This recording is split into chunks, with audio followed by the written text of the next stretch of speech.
Dystopia warning, obviously. I'm here today to talk to you about Robert Jenrick, aka Honest Bob.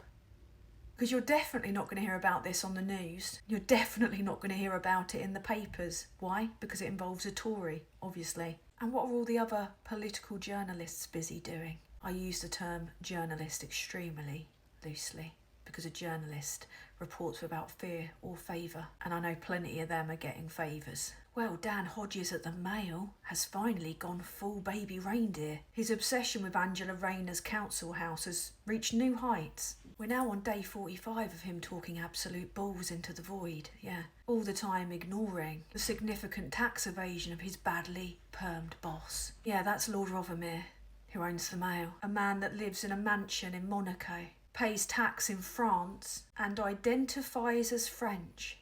You see, it's absolutely fine for rich people to identify as different nationalities, but not for trans people to identify as different genders because culture wars. Oh yeah, and did you know that the Daily Mail's actually registered in Bermuda and doesn't pay tax anywhere because patriotism doesn't stop them, choosing our politicians and influencing our politics, does it? By feeding bullshit to boomers every day. Harry Cole of The Sun is busy eyeing up the next politician that he wants to eat. This is the way he looks at Boris Johnson, the man who went on to marry his former girlfriend.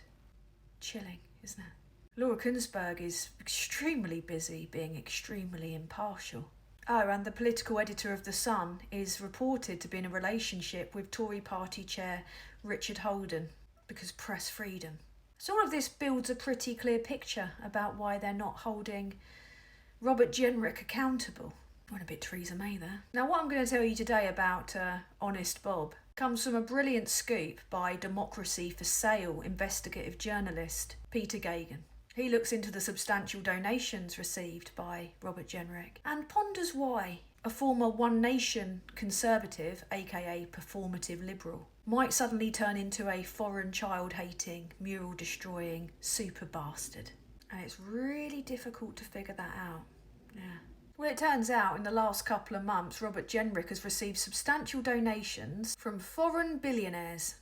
One is Aidan Ofer, an Israeli billionaire, and the other is Hilton Nathanson, both of whom gave more money to Jenrick than they've made in profits in the last 2 financial years. The issue is the lack of transparency with these donations. In addition to the concerns that politicians are being bought by foreign entities with vested interests, perhaps. You see, they did not make the donations via easily traceable routes. No. Aidan Ofer made his donation via a company called Quantum Pacific Corporation UK Limited, a company that doesn't even have a website, it only has a LinkedIn page. After further digging, Peter Gagan found that company was owned by another company called Gladebrook Holdings Limited. And then even more digging found out that QPC is actually a part of Aidan Ofer's 6.5 billion energy, shipping and mining empire. And this is why investigative journalism is important.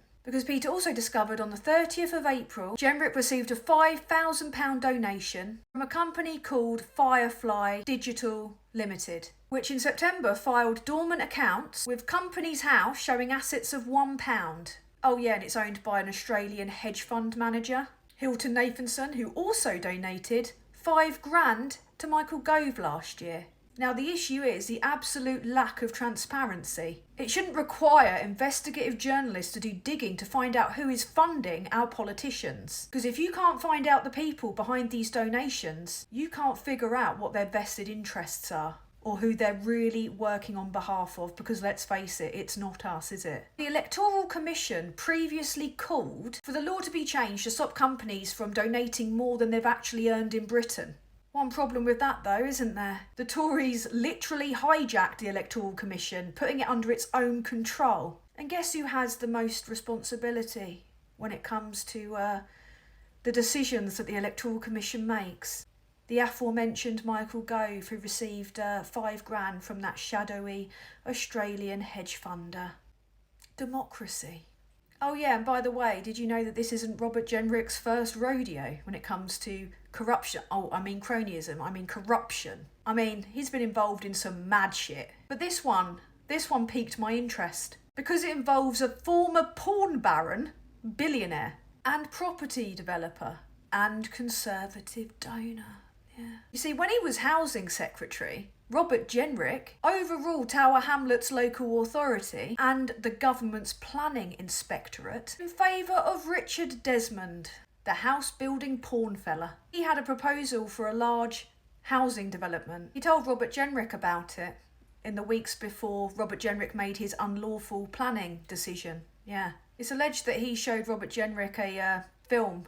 Not that kind. Let's face it, it probably was that kind. It probably was a film about his housing development just adorned with tits because Tories. Anyway, long story short, Robert Jenrick helped old Desmond avoid 45 million in tax. Oh, and helped him get around the old affordable homes levy, which would have saved him an extra 106 million. Because we all know the real priority is saving billionaires' money, isn't it?